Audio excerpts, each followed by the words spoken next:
I'm going to be focusing on notions of vulnerability, reclaiming vulnerability, as Mark said a little while ago. I want to try and use notions of vulnerability and link these in with our broader thinking around hate crime and see where that takes us, really. Hopefully this will build on a number of the points that Barb and Paul have already made with their quite excellent talks. I think the impetus for my talk stems from a number of quite recent cases that have taken place in the UK. One or two of these cases were high profile, but most of them weren't. Most of them attracted barely any publicity at all, which I think is really interesting in its own right, and that's something that I'm going to explore shortly. But all of these cases have a common thread running through them, which made me think that perhaps we need to give a bit more thought as to how they link in with hate crime. I suspect we might have missed a trick in some respects. So I flagged up a few of these cases for you today because I think they're really relevant to the kinds of debates and discussions we're having at this symposium. So I'm going to move on to the cases in a moment, but before I do, I probably should offer a little bit of context. I think it's fair, and you can see from the title, I'm going to talk about a few concerns that I have, that I'm sure all of us have about hate crime. I think that's probably why we're here, aren't we? That a number of us have concerns relating to the hate crime concept, or to use a term that someone gave to me the other day, the hate crime brand. I don't like that at all, but it was described as a brand. Some sceptics refer to it as an industry as well, which I find even more offensive. But it's okay, I think, that it's problematic. And if it was straightforward, if it wasn't complex or contentious or challenging, we wouldn't be here. We wouldn't be fascinated by it and frustrated by the concept. So I think it's fair to say that we all have some shared concerns over hate crime. One of the concerns that I'm sure many of us share is the fact that hate crime seems to mean different things to different people. We've seen this already today. If you speak to a layperson, they might understandably adopt a more literal interpretation of the term hate crime, in line with the more violent, extreme cases that make the news, the Breivik-type episodes that they might be more familiar with. If you speak to a hate crime scholar, an academic, they're more likely to offer you a set of defining characteristics that they see as central to the commission of a hate crime. So that might be, for instance, the group affiliation of the victim. It might be the imbalance of power between the perpetrator and victim, but that generally tends to be the academic take on what a hate crime is, looking at features that are central to its commission. If you speak to a practitioner, whether it's a criminal justice practitioner or someone else in a supporting role for victims or perpetrators of hate crime, they tend to pursue a much less complex take on hate crime. For instance, with the police officers that I work with in Leicester and beyond, a lot of the time they say to me, we just don't understand why you academics get, to use an English term, your knickers in a knot about hate crime. Because quite simply, hate crime, sorry for the slang, but you take my point. Hate crime is whatever the victim thinks it is. If the victim thinks it's a hate crime, it's a hate crime. That's what a lot of practitioners, that seems to be the police take, in line with the Macpherson definition, in England and Wales seems to be. And so it's a much less complex take on hate crime. But certainly the point being, we could just debate this for the next hour, I think. But the point is that hate crime seems to mean different things to different people. And I think that is especially evident when you look at things internationally. Again, we've kind of touched on this already. If we just think about Europe, for instance, and Joe will be able to speak about this with much more authority than I can, but it seems that it's really hard to develop a common understanding across states in Europe. For some, it might be more about combating right-wing extremism or political extremism. For some states, it might be purely about combating racism.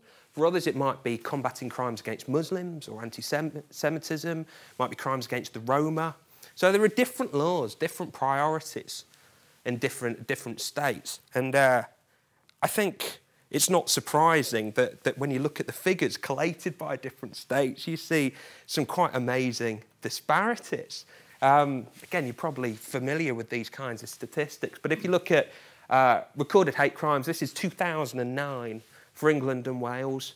We've got 52,102 hate crimes.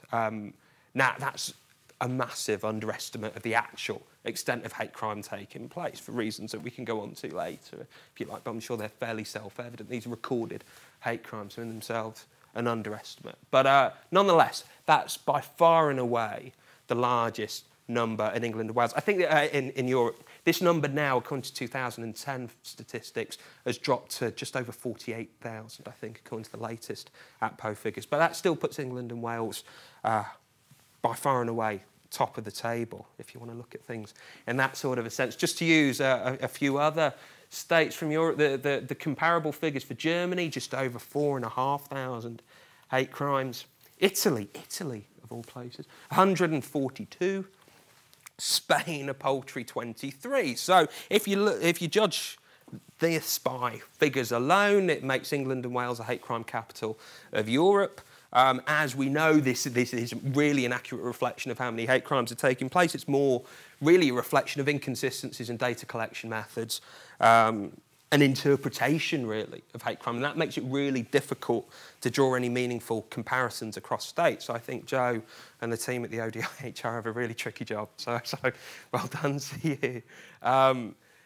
Another area of concern, a trouble spot, if you like, relates to this point about strategic prioritisation. This is something that recent research has really flagged up, that strategic prioritisation of hate crime might not have fundamentally transformed the way in which practitioners, criminal justice practitioners on the ground, conceive of hate crime. It might have led to a number of improvements in lots of ways, but it might not, across the board, have fundamentally altered the way in which criminal justice practitioners conceive of hate crime. So those attitudes, those decision-making processes of individuals still has the capacity to influence responses to hate crime. Better policy doesn't always equal better practice.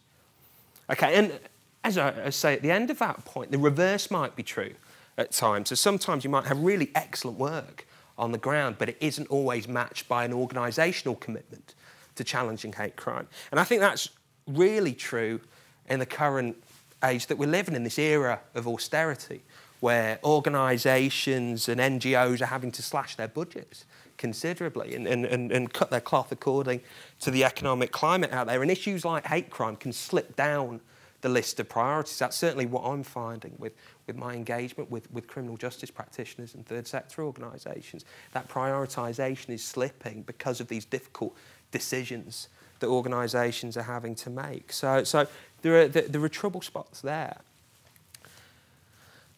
And also, there's a problem, and this links into one of the arguments that Barb put forward earlier on, this problem of hierarchies of identity. For some commentators, hate crime creates or reinforces hierarchies of identity. As we know, legislation is generally confined to specific strands of identity. And we know why that's the case. We know, I think, why legal protection has to be limited to certain strands of identity and not absolutely everything. We're familiar with those arguments about watering down the effectiveness of hate crime policy if you cover every conceivable form of prejudice. But at the same time, we're increasingly familiar with the call from campaigners and lobby groups to extend this protection to hitherto unprotected strands of identity, whether this be calls to protect goths or alternative subcultures, age, gender.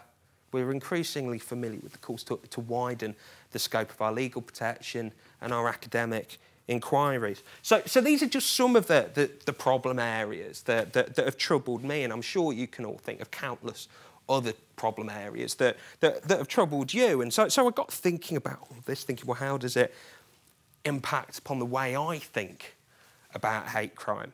And then I came across these cases that I've already made reference to. They really hit me.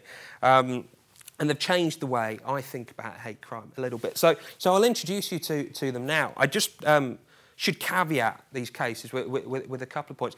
They are, I'm afraid, cases that have taken place in England. So by their very nature, I'm being quite Anglocentric in my coverage. So I apologise for that. But that said, I think the bigotry that's involved in these cases is relevant everywhere to all of our nation. So I don't think that's a particular problem. And hopefully these cases will give you an idea of where I'm headed with my arguments. The first case is by far and away the most well-known of the cases that I'm going to be talking about. This is a case of Fiona Pilkington and her daughter, you can see on the left there, Frankie Hardwick. I'm not going to go into masses of detail about this case because I'm sure that many of you, if not all of you, will have come across this case at some point. But suffice to say that Fiona was a 38-year-old mother. Frankie had severe learning difficulties. And the family, they were based in Leicestershire, very close to where I am from, actually. And Fiona and her family were subjected to years of disableist abuse and harassment. And it reached the point where Fiona felt compelled to take her own life, and that of Frankie's by setting fire to their car, with them both trapped inside. It was an awful case, awful case. If you look at the details of the harassment and abuse the family were subjected to, it's really awful. And I think the case was made worse, if that's possible, by the fact that there were 33 recorded incidents between 1997 and the time of their death in 2007, 33 recorded incidents where the family had contact with Leicestershire police, and yet nothing was done. And nothing was done by the police, nor was it done by local authorities who were charged with responding to antisocial behaviour, which is how this was badged. I think that's an issue in itself. So a number of things happened as a result of this case. We've seen, certainly in my country, more of an awareness and a prioritisation when it comes to responding to disableist hate crime. I think this case also highlighted the continued failing of many agencies, many scholars, many journalists to recognise cumulative abuse and harassment, or what Paul describes as low-level harassment, that horrible, horrible term, that failure to recognise low-level harassment as hate crime. I think this case really flagged that up. A case with parallels to the Pilkington case, but a case that not many people know about is the case of Mary Fox. Mary's son was called Raum.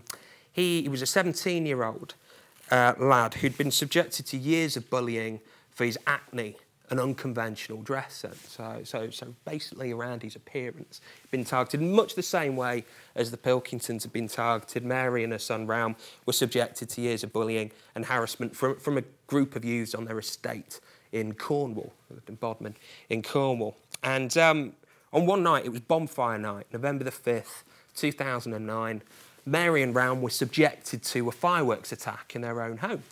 And whilst Raum was able to escape, Mary couldn't. She was trapped and died in the flames. And I think the case has parallels with the first case because we're talking about victims of bullying who were left unprotected by the police and local authorities who failed to recognise that Mary and Raum, just like Fiona and Frankie, were at greater risk of targeted hostility because of their perceived difference, their perceived vulnerability. And this is a theme I'm going to return to very shortly.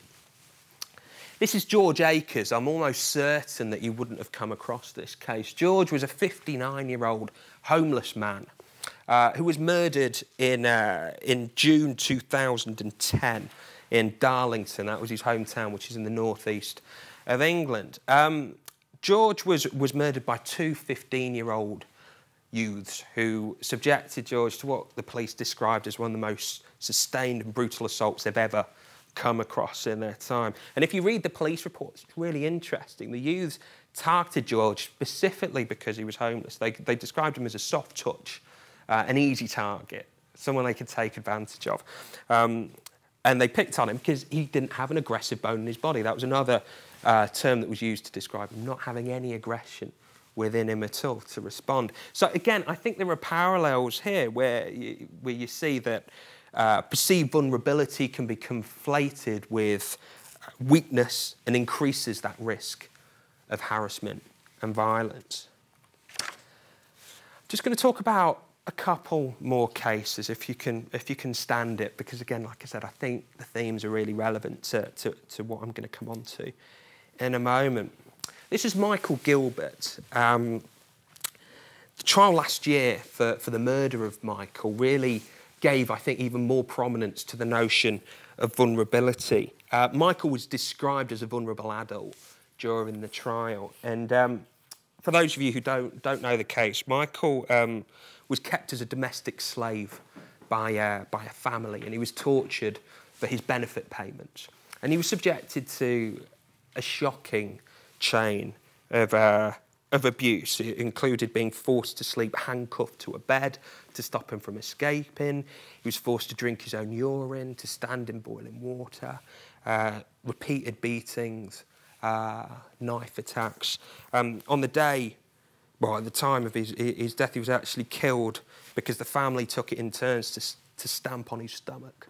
And he died as a culmination of those injuries, at which point the family dismembered the body and dumped the parts in a lake near Luton. It was an awful, awful case. As was the even more recent case of Gemma Hayter. Gemma's body was found dumped on a disused railway line in August 2010. Gemma had learning difficulties, quite severe learning difficulties, and she too had been befriended by 5 young men and women who were tortured her in much the same way as the family tortured Michael. On the day of her death, her friends cleaned Gemma up. They didn't want her injuries, her physical injuries, to draw attention to her. And they walked her through town to this disused railway line, at which point they beat her again. And they stabbed her, they cut her with a knife and put a plastic bag over her head. And she choked on her own blood. And then they left the body to rot at this disused railway line. Finally, some of you might be familiar with this image. I've taken this from a quite recent BBC documentary, a Panorama documentary, which was an undercover documentary filmed at Winterbourne View care home near Bristol. And it showed, again, what we saw here were scenes of physical and mental torture directed towards vulnerable adults with learning disabilities in a care home. Really, really awful scenes. Now, I flagged on these cases for a number of reasons, really, and I'm sorry that they cover some pretty grim themes. They're awful, tragic cases, and I think they remind us that what we're debating is real, and that there is a point to all of this. Sometimes we forget that point and we get lost in the semantics of the debate, but there's a point to all of this. And the second reason that I've drawn attention to these cases is that many of them receive barely any attention at all. The Pilkington case has, to some extent. Michael Gilbert has to a little extent, but not a lot of attention. Certainly not enough attention has gone towards cases of this nature. The third reason I flagged them up is that they're several of many. I could have picked on countless cases, and that's just in England, let alone the rest of the UK, let alone the rest of Europe, let alone North America, Canada, Australia, New Zealand, wherever else hate crime scholars are based. We could pick on countless examples like this. The main reason that I flagged up these cases is because I think they raise a number of issues that I think can help us if we want to develop our conceptual thinking around hate crime. I think we've long since acknowledged that the terminology is flawed, that we're not necessarily talking about hate, we're not necessarily talking about crime in a lot of hate crimes. So we know that. We can move on, I think, from those well-trodden arguments. But what I'd like to see more of is a re-evaluation, if you like, of how we use the term hate crime and how we stringently associate it with particular forms of difference. And I think we do that for well-intentioned reasons, but I think these are quite one-dimensional interpretations of difference. I think sometimes we can be sidetracked by factors peripheral to the targeted victimisation in question, and that means that we lose sight of some of these lived realities of what's going on. So that's why I wanted to really focus on these themes. I'm not ignoring all the other forms of hate crime that take place, but I'm trying to find a way of locating this within the broader hate debate that we're having, and that's why I'm hoping you'll be able to help me. Some of these ideas will appear based around an article that's coming out in Theoretical Criminology. I think hopefully next year, although the rate of publications means it might be 2020 and all this is dated, who knows, but I can pass it on in due course. So that's where I'm going with all of this. Now, I've said that we're ignoring certain realities with the way in which we interpret difference. What sort of realities do I think we're ignoring? I'm not sure. I think ignoring is probably too strong. We don't ignore them. But I think sometimes we don't give adequate recognition to some of these realities. And one point is a point that Paul's already made, I think. I think Paul's research is really important in pointing us in this direction. The work of Dave Gadd and others is also really helpful in reminding us about the more spontaneous acts of hate that take place. And they result not always from entrenched prejudice on the part of the perpetrator, but they occur in the context of a highly individualised trigger situation. I think it's fair to say, maybe some will disagree, but I don't think hate crime perpetrators are prejudiced all of the time, or even most of the time. And again, Paul's work's really instructive in this regard. But I think sometimes perpetrators express prejudice as the outcome of a particular trigger situation or as a departure from their standard norms of behaviour. And if we accept that point, then we can recognise the ordinariness of much hate crime. Ordinary not in the way that its impacts on the victim. I'm not trivialising the impact of hate crime or the harms of hate crime, but ordinary in the sense of how it's conceived of by the perpetrator. As we've seen with the talk so far, I think this is a theme that's come through. I don't think perpetrators always select victims for deep-rooted philosophical prejudiced reasons. Sometimes victims are chosen because they're soft or easy targets, as we've seen in some of the cases before. You might be chosen because you're visibly different. You've got a different skin colour, a visibly different faith, a different way of dressing, a different custom, a different language. You might be picked on because you're seen as vulnerable, because you're old and isolated, because you don't have a particular physical presence. So these are all factors that are important, but sometimes they have very little to do with a conscious intent to suppress the other, or they have very little to do with sending a message of hate to the victim's wider community. So I think sometimes we overplay the situation. I think sometimes if we conceive of hate crime purely as a mechanism of subordination, I think that overplays the situation somewhat. A lot of the time that's true. A lot of the time I'm not denying the relevance of those kinds of structural arguments. I agree with them wholeheartedly, but I think if we view things exclusively through that lens, we overplay what for some perpetrators might be an act born from boredom, from jealousy, from convenience, or unfamiliarity with difference. I don't think that makes the act any less reprehensible, but I think it does allow us to move towards a less contrived way of understanding how offenders might think. So if we take that as a starting point, then we can see that victims of hate crime can be targeted on the basis of their perceived powerlessness or obvious markers of difference. They're seen as powerless, they're seen as vulnerable, they're seen as different. And just by doing that, I think we can take our criminological focus towards those groups of victims who've been marginalised from conventional hate crime frameworks. I think we've been very good at recognising certain forms of victimisation, not so good at others. So which groups do I mean? Well, one group that I've been working with quite closely, so of course I'm biased because I've been working with them, but the homeless. The homeless have long since been subjected to acts of violence and intimidation because of who they are. And yet that victimisation has rarely been included within the social construction of hate crime.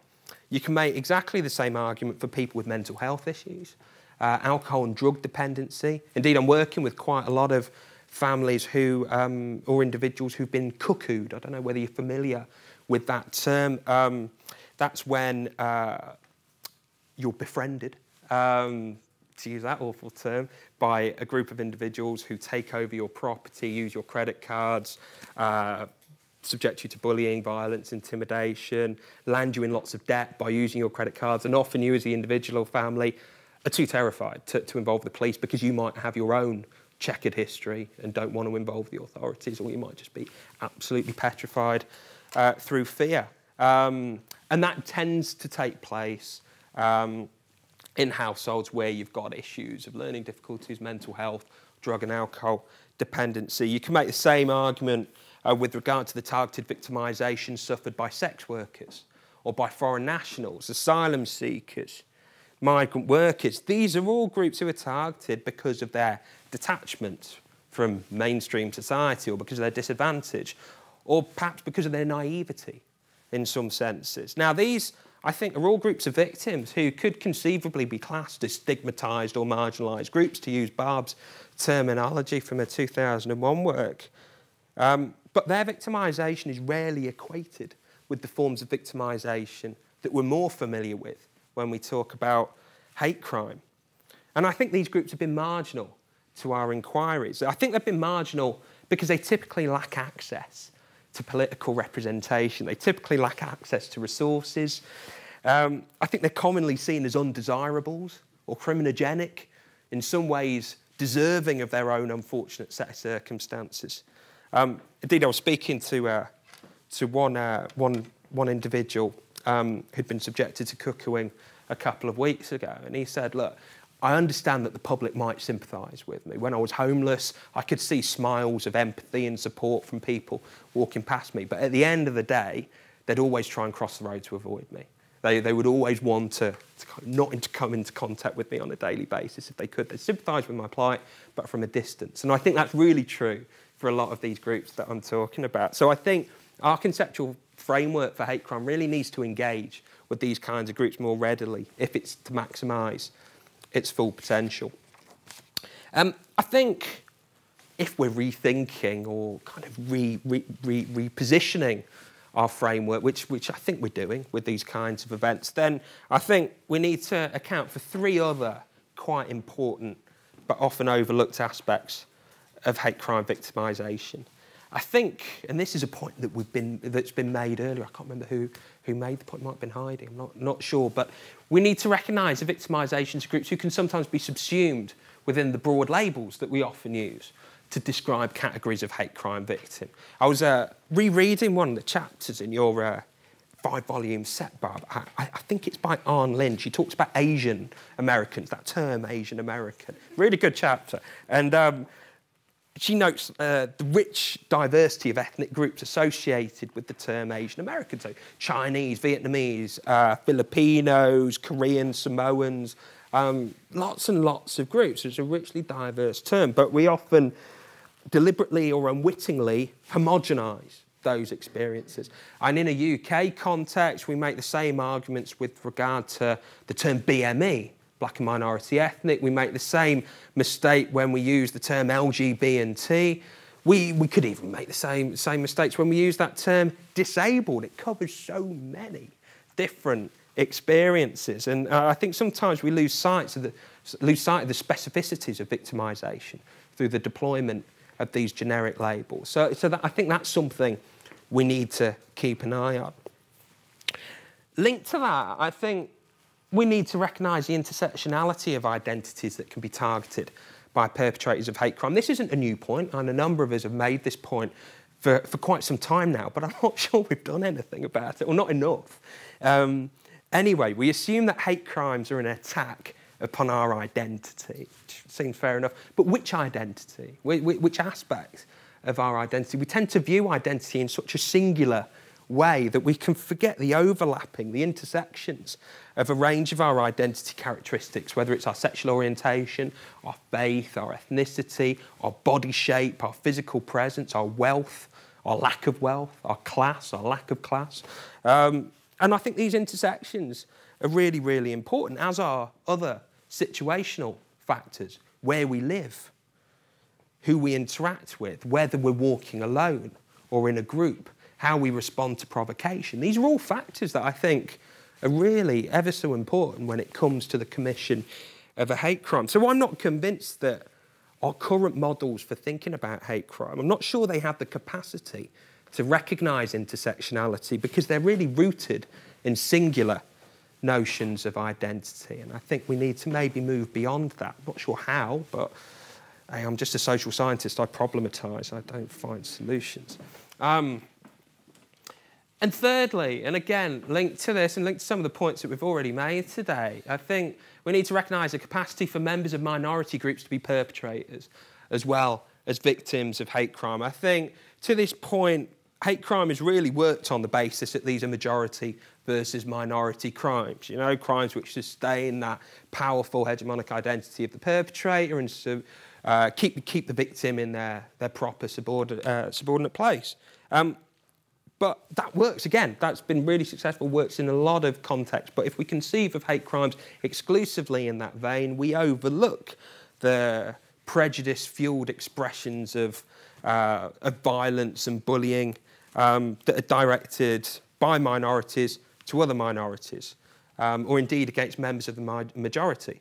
In my city of Leicester, those of you that know Leicester know it's an incredibly diverse city, and it's celebrated in some respects, that diversity, but it's also a cause of a number of problems within the city. And some of the biggest tensions at the moment, politically and in the criminal justice sphere, are the tensions between different minority ethnic and faith minority groups, whether it's Sikhs and Hindus against Muslims, whether it's Bangladeshi communities battling against some of the Somalian communities or the Eastern European communities. So there are lots of tensions there, and we mustn't turn our eyes away from that. I think the kinds of biases, the kinds of prejudices, the kinds of stereotyping that we're talking about here with hate crime, they're not the exclusive domain of any one particular group. We've all got these prejudices.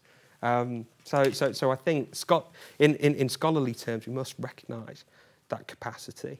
So where does that leave us? What do we actually do about it? This is where I'll try and offer some solutions. But they're only partial solutions, because I'm not sure it works at that next really crucial level, which is the policy level, although I've got some ideas for that. But certainly when we're conceptualising hate crime, if we're going to ensure that those issues that I've just talked about become a prominent feature of conceptual frameworks, then I think we need to give greater recognition to vulnerability and place perceived vulnerability at the heart of our conceptual framework. So I'd argue that we need to move away from focusing exclusively on an identity-based approach, and instead we look towards factors that unite victims of hate crime. So rather than focusing on the potentially divisive identity-based approach, which I think does work up until a point, and I don't think we should obviously abandon that route, but I think we need to look towards factors that unite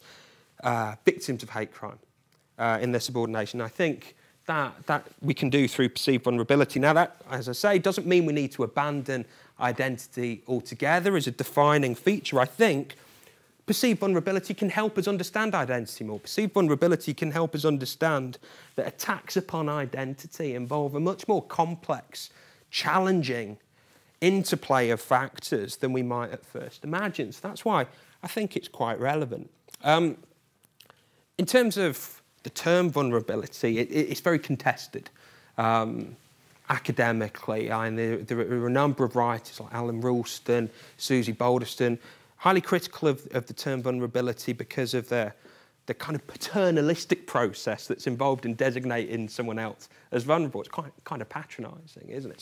So there are important points to be made there. I think Joe has also made an important point about vulnerability in that it can result in a social care response and not necessarily a criminal justice response, which again is a problem, I think, with the term vulnerability. So I take those points on board, but at the same time, I think this is precisely how many perpetrators view their target. That's the reality of the situation. I think many perpetrators view their targets as weak, as defenceless, as powerless, as vulnerable. So I don't think it's identity per se that makes someone vulnerable. I don't think being disabled makes you vulnerable. I don't think being gay makes you vulnerable. I think it's how that identity intersects with other aspects of our identity and how that identity intersects with other situational factors and contexts. I think it's that which makes someone vulnerable in the eyes of the perpetrator. So that's what I'm interested in. I think vulnerability provides offenders with an opportunity to bully, with an opportunity to harass and abuse. So that's what I'd like us to look at a little bit more. If you look at the definitions of vulnerability, they're quite interesting, really. You get one set of definitions that are like this. They refer to people who lack the ability to make personal life choices, to make personal decisions, to maintain independence, to self-determine. So here I think we're talking about people who have a reduced capacity to resist victimisation. That's one set of definitions, which are useful to a point, but I think you can pick holes in those kinds of definitions if we're going to extend them to hate crime. I think more useful, perhaps, are definitions which refer to people who are impoverished, disenfranchised and/or subject to discrimination, intolerance, subordination and stigma. I think based on these kinds of descriptions, we can include the Mary Foxes, the George Akerses, the Michael Gilberts, the Gemma Haters, the victims of abuse at Winterbourne Care Home, alongside the more recognised and established hierarchies of victims that are recognised through hate crime. So that's why I think this is quite useful. So just to round things off, am I all right for time, David? Have I got a few minutes? 20 minutes. I'm only going to be a few minutes, so I want to leave him. Yeah, sure. So just to round things off, I think there are several specific benefits of giving greater recognition to vulnerability and basing our frameworks around vulnerability, not just identity.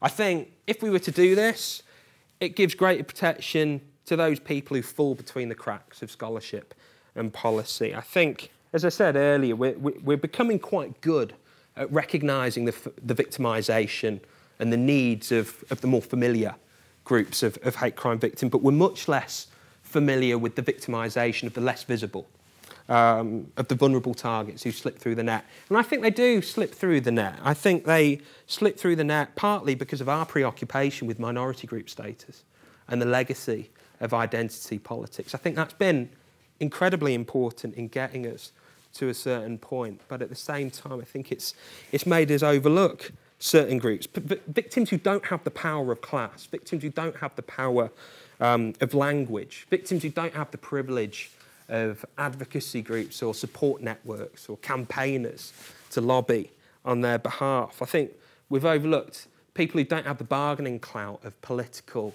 economic or social mobility to draw from. And I think that's really what hate crime's all about, isn't it? That's certainly why I got into all of this, to try and think about whom we should be protecting, without trying to be paternalistic, but whom we should be protecting with policy and scholarship. That's what I thought our collective endeavours as thinkers, as policy makers, as researchers was all about. And I think if we do that, it helps us to recognise the relevance of social class and socio-economic status much more readily. I think class and economics are really important to hate crime. And it's no coincidence that many of the more harrowing accounts of repeat victimisation tend to take place in areas on the economic margins, areas that are avoided or ignored or written off. That's not to say that hate crime exclusively takes place in those areas. Anybody familiar with my earlier work, people like Paul and Barb will know that a lot of my earlier work was done in quite leafy, rural parts where we know that victimisation can take place. But certainly those episodes of repeat, those cumulative episodes of abuse and harassment often take place in those run-down, marginalised areas. And again, I think that's really important. To take Fiona Pilkington and her family. If that family had lived in my leafy suburb of Leicester, just a few miles up the road from where she lived, I don't think that tragic case would have happened. I don't think the abuse would have taken place in the first place, and I'm convinced that the response from the authorities would have been different as well. So that's why I think this does all matter. And finally, I think this kind of a framework is all the more critical in the era that we're living in this climate of cuts where services are shrinking at an alarming rate, grants are running out, services are winding up. And this is happening not just in my country, but everywhere that we go. And people most affected by the closure of these services are those who are disadvantaged, those who live on the margins. And when these services are closed, when they're cut off, they don't generate headlines. These aren't glamorous services. Most of us aren't aware of these kinds of services. But they're services whose closure has a dire impact on those who are disadvantaged in many ways. And I think it's that, more than anything, that makes this all the more important to our lines of thinking. So that's where I am with all of this. I know there are important implications for policy that need much more thought. And that's where I'll turn to you guys if you've got any ideas on how do we encourage policymakers and practitioners to recognise the relevance of vulnerability without having to reinvent the wheel, without having to create new legislation or to change everything. Because we've come to a point, I don't think it would be practical or sensible to say that we need to reinvent the wheel, but how can we give greater recognition to all of this without having to change things that significantly? Similarly, how do we decide who is vulnerable? And what do we mean by that term in that sense? They're difficult questions. They're ones that I think we can answer. And I think they're ones that we need to try and engage with, at least, if our frameworks are going to have any meaning. So I shall leave it there. Thank you very much.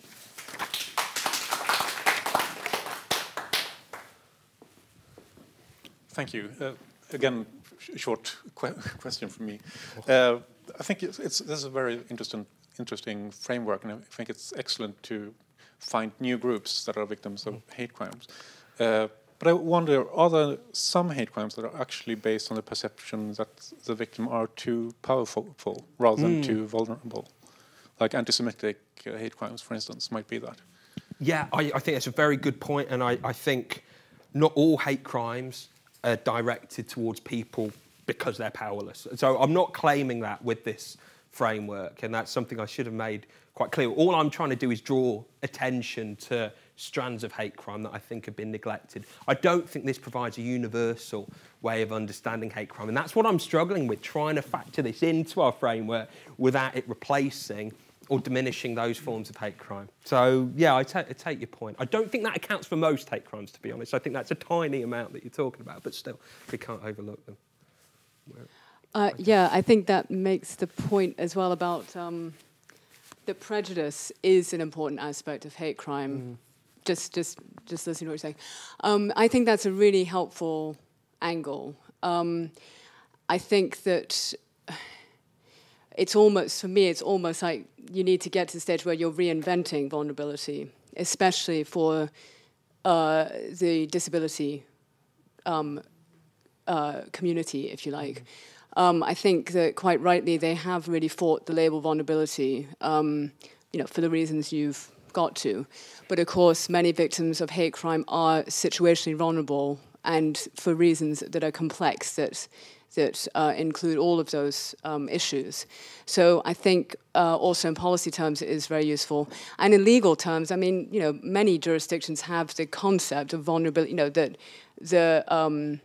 that targeting someone who is in a vulnerable situation would be seen as an aggravating factor, certainly in the British criminal justice system. But the issue there is around the language that's used around it. Yeah. But I think it is very useful. And sorry, just one other thing.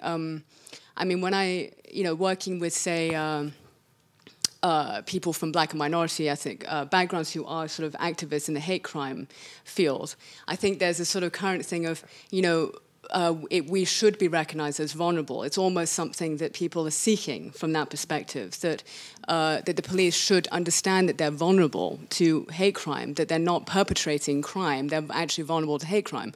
And the flip side is that the disability perspective is stop calling us vulnerable, And there has to be, we've got to keep, these perspectives in mind if we want to get a language that people can relate to, because such an important part of the model is that activists relate to the language and can see how it's going to help them. But I think it is a really useful reconceptualizing of, I was thinking how to use this concept, because, I mean, as I read you, so your idea is like this. So we have the sort of traditional lot of what we usually call hate crimes, where you have the identity factor and things like that.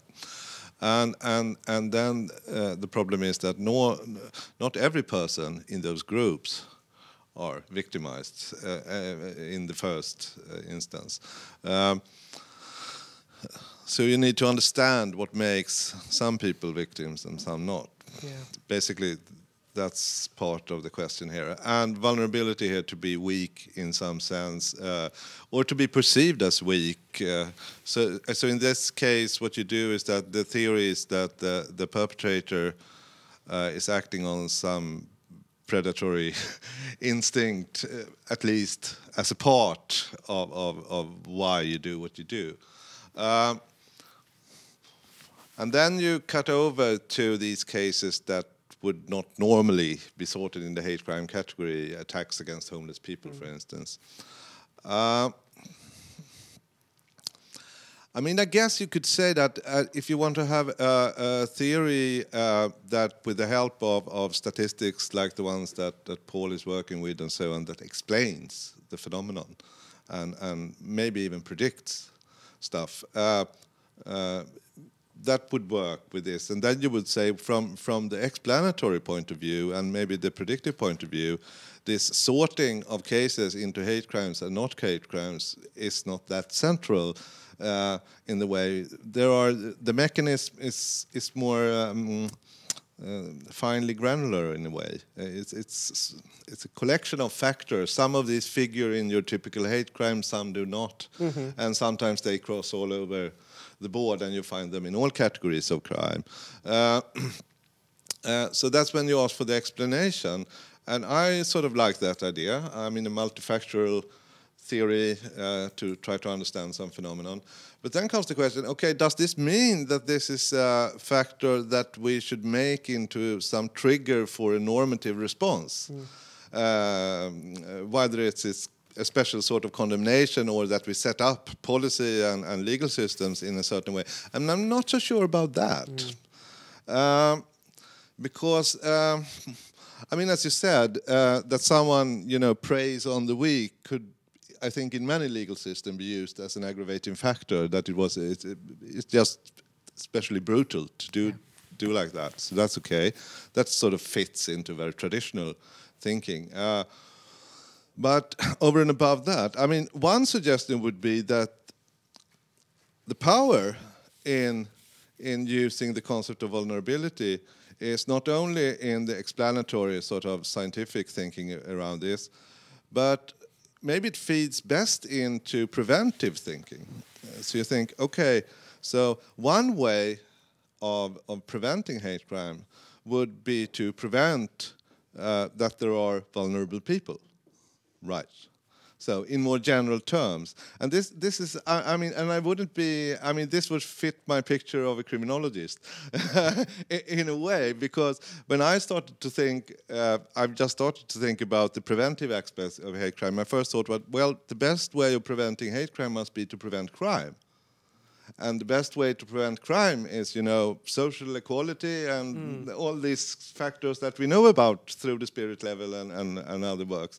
So, so is this, would that be an idea? Because I'm not sure of how you could use it over and above the use it can have already today in a court of law. Sure. Yeah. So, if I take your point correctly, then I think challenging social inequality is fundamental, of course. That's part of what we have to do. I think that's part of what we are doing. But I'm still not sure whether that's enough to protect the people who are being victimised. And that's where I'm stuck. I absolutely agree with you. I'm not quite sure where to take this. Is this something that can be factored into policy guidance? So rather than having to change interpretations and legal definitions, is it something that we can just make criminal justice practitioners more aware of? I think that's certainly one thing that we could do. I certainly know it is in the UK and in the European context. Would have thought we could do that in North America as well if we wanted to go down that path. So I think we could raise awareness in policy guidance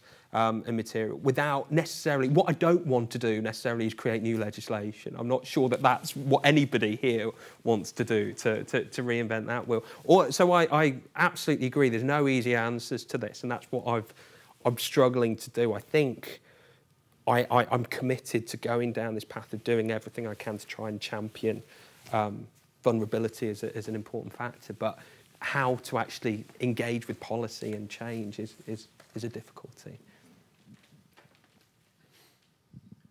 I think the issue that Joanna raised as well about disabled people not wanting to be classed as vulnerable is quite important, because the social definition of disability came from, amongst other things, I've forgotten the name of the organisation, but statements that were designed to show that disabled people were an oppressed people, and this kind of activism.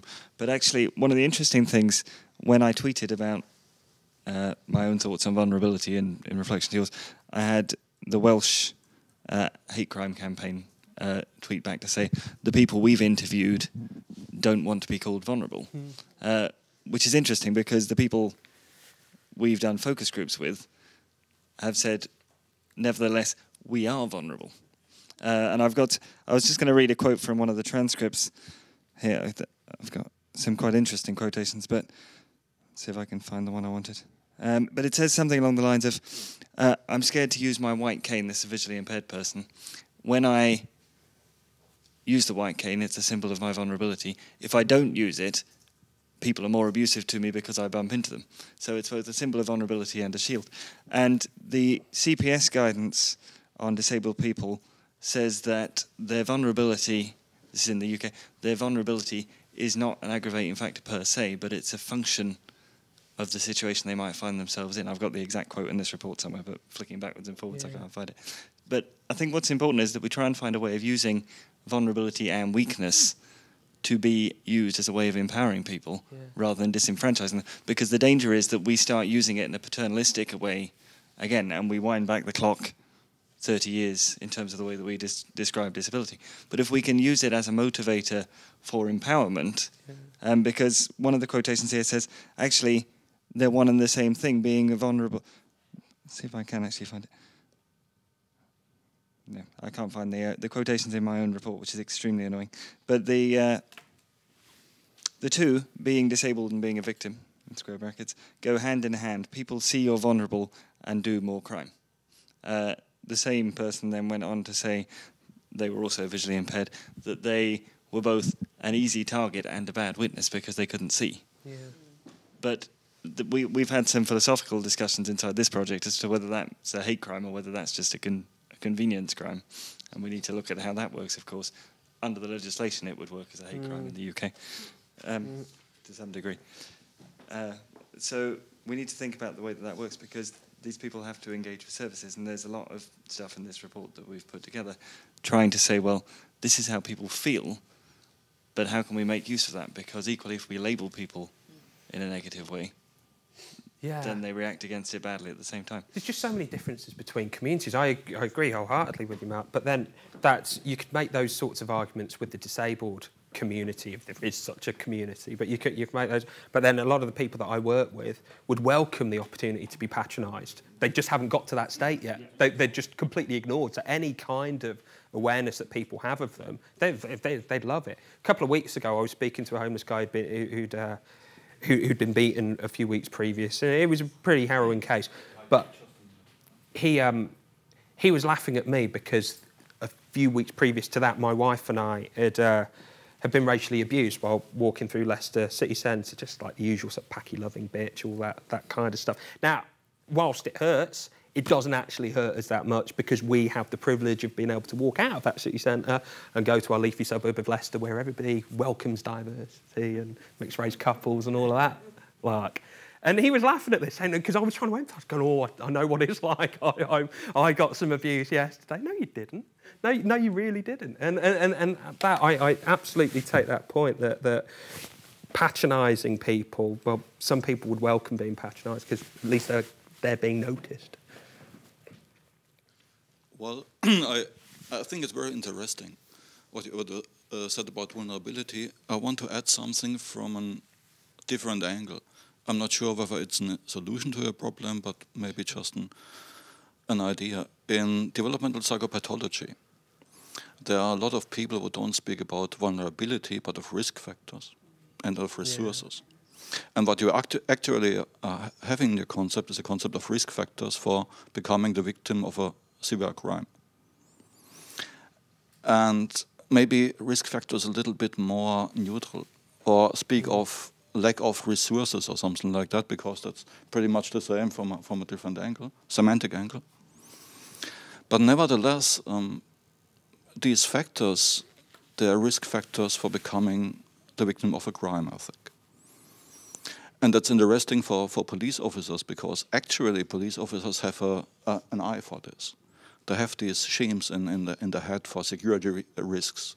They're driving to a neighborhood, and when they see a dark window in a chivalry, in a premise, they say, "Oh, that's a risk for burglary." So actually, that should be something that's that's comfortable for them, that's available for them as a concept. And as a last notion, nevertheless, if you're mixing risk factors or vulnerability with hate crimes, the point is hate crimes are defined by a specific risk factor, and that's identity. So we can't just say we shouldn't speak about hate crimes, but about vulnerability or risk factors, because in any other case it wouldn't be a hate crime. So it has a special logical status, identity, within the concept of this crime. Okay, thanks,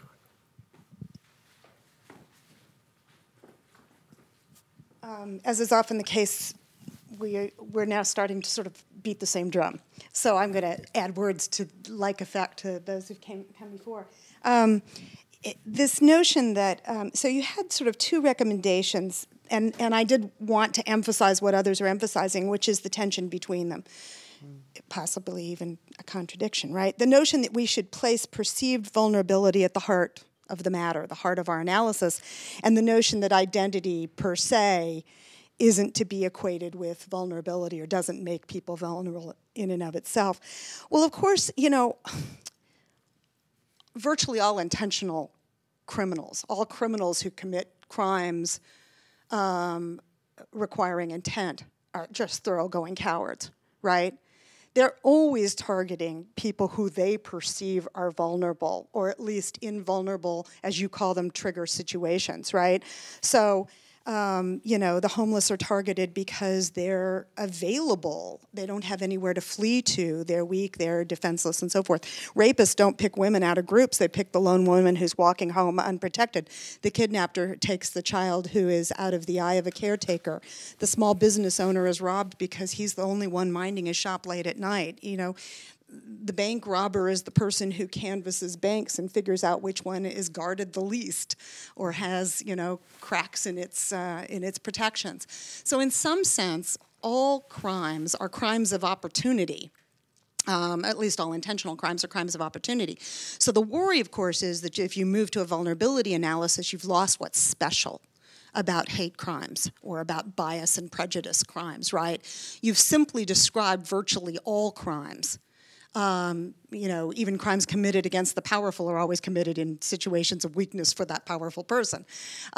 So the question is, how then is this not an analysis of crime, of the nature of crime and the cowards who commit crimes? And are we somehow under-punishing all crimes? Because if we're not, we haven't given an analysis of why we would want to enhance punishment when perpetrated under these circumstances of perceived vulnerability on the part of the victim. So it makes you want to roll back to notions of identity and the importance of prejudice as the animating factor for these instances of enhanced penalties. But now, of course, you're back on the hook that identity looks like it better be central, or you haven't picked out what's special about this particular category of crimes that we're all gathered together here to try to analyze. Yeah, it's messy. I think I agree with your first point if you're going to replace identity with vulnerability, and that isn't what I'm proposing, and it might have given the impression, I'm sorry if I gave the impression with the paper. I don't think we should do that. You're right. Identity is what makes hate crime what it is, and it's where we've got to. So I'm not saying that we reinvent the wheel. I don't know how we do that anyway in real terms. So I'm not saying we do that conceptually or in terms of policy. I'm just trying to find a way of making identity more meaningful, because I think at the moment it clearly works in some contexts but not others. And I particularly have an issue with the singular identity-based approach that we have at the moment, viewing identity in these very singular. You were targeted because you're black. You are targeted because you're gay. And what about what if I'm black and gay? What if I'm straight and disabled? What if I'm poor and walk a certain way? So I don't know. I think I have a problem with identity in that sense, in the way it's conceived. So all I'm trying to do is find a way of understanding identity in a more sophisticated way. And I thought vulnerability, trying to link vulnerability in with that, might at least, whilst not without its faults, all of the problems identified are very true, but it might help us recognise this whole batch of stuff that's happening and we just turn our eyes away from it. But I don't know whether that's right. This might not be the right way to go. And in a way, I was just putting it forward just to get this debate on the table, which is what we should be doing. But I agree with you. I'm not quite sure how we work it operationally. But I'd like to find a way. I'm not going to give up. I think we can. Yeah, I think you really have got the debate on the table, Neil, and it's clear that you've got us thinking about this. And I'll try not to beat the same drum, but follow on with the drum roll, but perhaps for a slightly different tune, and pick up a few things. To me, it seems that you mentioned earlier about Barb and I catching same bus. I think to me you're kind of indicative of a new bus route that's overtaking us now, and I've got 3 points. One is that it always struck me about the hate crime scholarship that we're a diverse group of scholars. We come from all sorts of different disciplines, and we bring those understandings into the hate crimes work. But it's also struck me at the same time we don't take that work back into those disciplines. And it struck me in you thinking about vulnerability. It's a kind of a post-hate crime analysis, if you like, where you're moving it away to theories of violence and general analyses of violence. And so we think about vulnerability, we think about children as victims, for instance, in particular, women as victims of violence, and we can think of all kind of situational aspects of vulnerability. And to me, that's a direction that the field of hate crime studies hasn't gone in. It needs to, but in that process it loses its distinctiveness. So I don't know what the answer is there. That's my first point. But those connections are needed, but maybe it just takes us back into sort of general theories and analyses of violence. Okay, but I think all that needs doing. Secondly, and maybe this is just very briefly, just a bit of new drums, about protection. It's an issue I've thought about a great deal, and being involved in kind of I've been where I've been invited along to disability activists occasions. I've been described as their token honorary non-cripple. Okay, their words. Okay, and I take delight in opening up my presentations by saying I'm not for disabled people. And I just give them a pause, to sort of get ready to throw me out of the room. And I've thought about this a lot, and in terms of my own personal position, protection I have a great deal of trouble with because I don't see my role in this enterprise or this business or bandwagon or whatever it is as protecting anybody or fighting for anybody. And I think this is a kind of maybe a philosophical question in my amateur philosophy, but I see it as trying to protect justice and defend justice, not particular groups. And I think there's a very big difference there. I think it would be very, people would be very offended if I set out to say, I want to try and protect them or fight their corner, because I think they're doing very well enough, thank you. So it's the broader goals that interest me. And finally, the socioeconomics, yes, clearly. And I often think that what we've got is, our Marxian analysis of class struggle has actually come to fruition, but in a way that Marx, of his era, couldn't quite see in terms of the changing demographics of our societies and so on. And I think we've got a struggle between the haves and the have-nots. But often that class struggle between the haves and have-nots is not essentially around economics. It's around power, access to privilege, and so forth. And so it's no accident that many victims of hate crime are in poor socioeconomic positions, as are many offenders, in fact, and using the resources that they've got available to them, whereas other people in more powerful positions are using those. With these struggles between people so-called without a disability and with a disability, we've got a struggle there between the haves and have-nots.